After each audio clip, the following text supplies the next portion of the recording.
Hello, y'all. This is Julian Rico. This is an NFL news. Yes, get it? NFL news.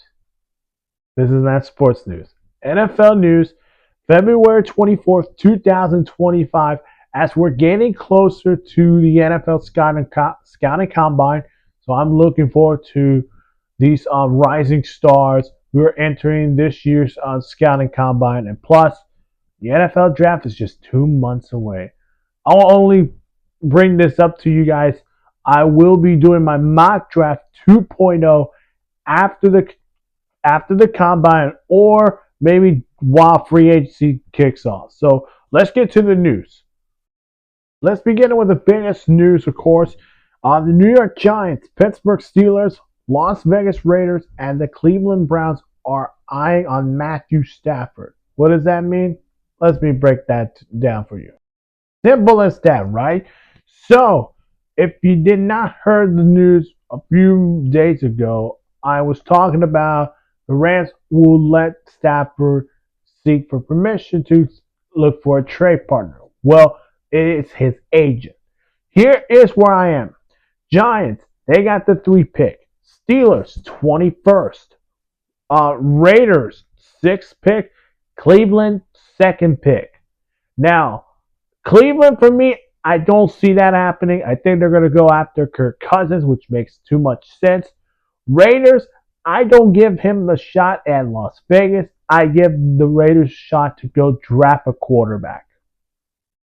Pittsburgh, I would draft a rookie quarterback, maybe in the 2nd or 3rd round, depends how your team goes. The one I'm very interesting at is the Giants. Now, the Giants have 2 things they can go with. One, they can trade up, or you can just go out and just trade for Matthew Stafford. Easy peasy, like a lemon cake. But right now, it's just those 4 teams. I'm not certain of where does Stafford want to go. If I'm Stafford, maybe you want to go outdoors or indoors. Of course, only one team is indoors, the Las Vegas Raiders. I think the Giants make sense. You go to New York with Brian Dable's offense. Malik Nabers is your top guy. And you can think of the Giants maybe go after maybe Teresa McMillan or someone else in the 2nd round. That's the news of the day. The other news is the Panthers will move on from Shaq Thompson after 10 seasons.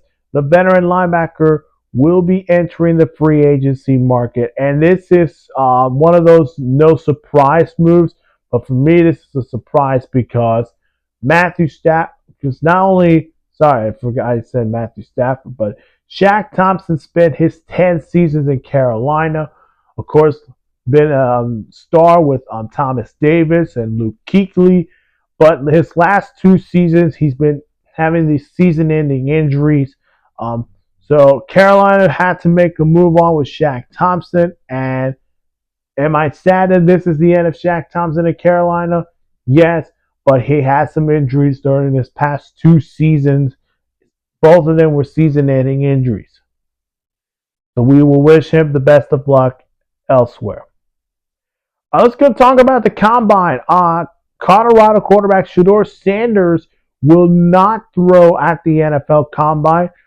But he will be entering team meetings. Of course, he'll meet with the Giants, Titans, Browns, Raiders, of course, for quarterback help. But he will throw at the pro day, which that's something that, for a first round pick guy like Shedeur Sanders or Cam Ward, which we don't know if Cam Ward will be coming in the scouting combine, which we'll see what happens. But Shedeur Sanders will not be throwing at the NFL Combine, but will throw at the Pro Days. Boise running back Ashton Jeanty will not be working out in the NFL Combine, but he will work out at Pro Day, and I would have seen him I could see him in the Combine, but maybe he does feel like concerns of his injury level, of course, but he will work at Pro Day. Finally, Penn State defensive end Abdul Carter, the projected number 1 overall pick, according to some people's mock draft, Will not be working out at the combine, but will hope to work out at the pro day, which will start on March the 28th for Penn State.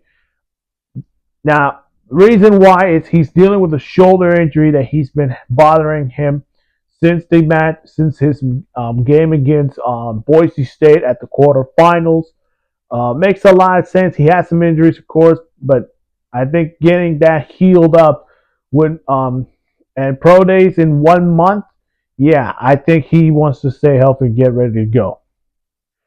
Let's talk about the other news. Is Denver's outside linebackers coach Michael Witherspoon has been arrested on charge of second-degree assault to police officer, and we'll see what happens in that situation. You do either fire him or wherever this goes.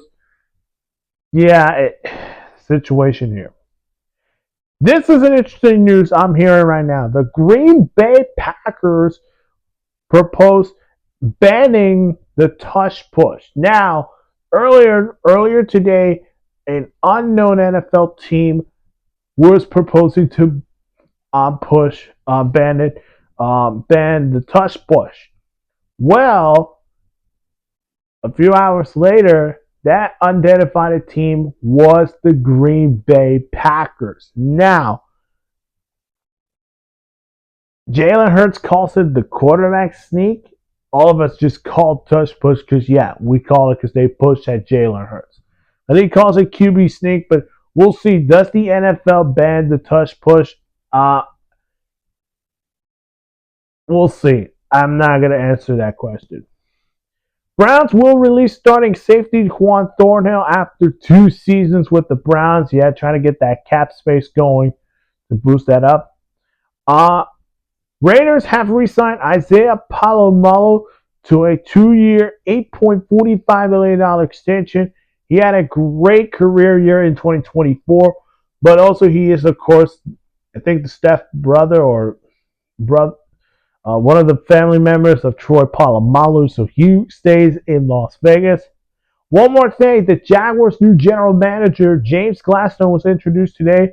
He quotes, "Game on." Knowing that this is his first time, he knows what he's been done with Les Snead, and game on, letting everyone know in Duval, we're going to build a team. We're building a team that Liam Cohen wants to do to win, and yep, one more time, game on. If you have not seen my MLS Match Day 1 update video, go check that out again. Again, hit that like button, subscribe to my channel, hit that notification bell for more sports news. Plus, also subscribe to Instagram and TikTok down in the description. We'll see you guys in the next one. Bye-bye.